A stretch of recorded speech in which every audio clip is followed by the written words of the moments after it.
Hey everyone, I'm Aiman, your instructor for Mold3D's 3D Printing for ZBrush Artist class. Today I'm going to show you a project I recently finished up with my own development company, 3D Smiths. We're going to make a 3D printed trophy. So let's get started. Once I had the concept nailed down, I started sculpting the details and making it look more like Bailey, the trophy client's Australian Shepherd.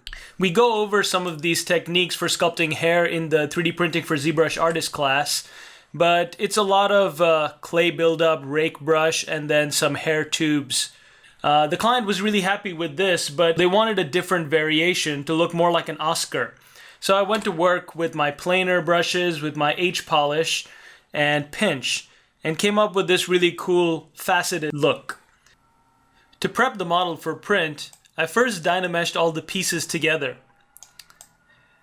Then I created a cavity for mounting to the base, and I hollowed it. So if we take a look at just half of the model, we can see how it was hollowed. The model was decimated and then exported out using the 3D print exporter at 5-inch height. I then imported the model into preform to set the optimum orientation and supports before sending it off to print. And here's a shot of it fresh out of my Form 2, printed in clear resin. And here's a close-up of the print after I've removed the supports.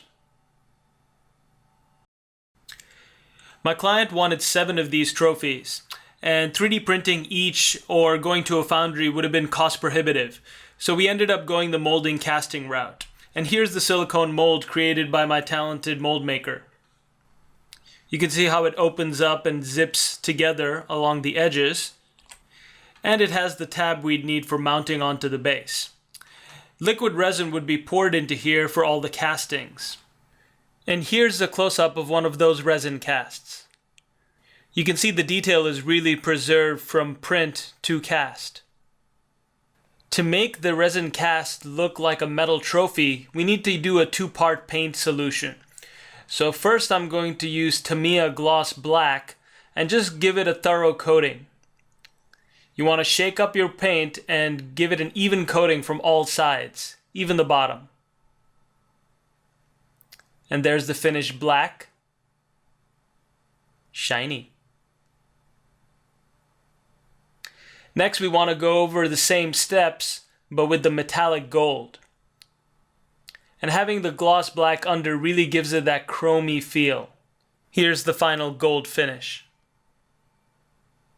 I then stopped by my local trophy store, House of Awards and Trophies, to pick up my base and some mounting hardware. The base I selected is about 5 inches by 2 inches, and it comes with a pre-drilled hole in the center and a 1/4-inch screw, nut, and bolt.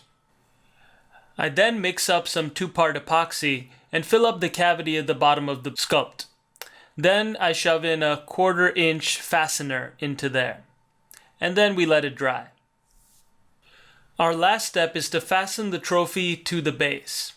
If we stick the screw in there and it's sticking out too far, we can take it back out and just fasten the nut a little bit more, so that when we stick the screw at the bottom of the trophy, it's not protruding out too much. That looks like a good height. Then we just take our trophy up to the screw and then we spin it in, while securing the bottom end with our finger. And here's the finished trophy. Hope you guys enjoyed this video. Thanks so much for watching and happy 3D printing.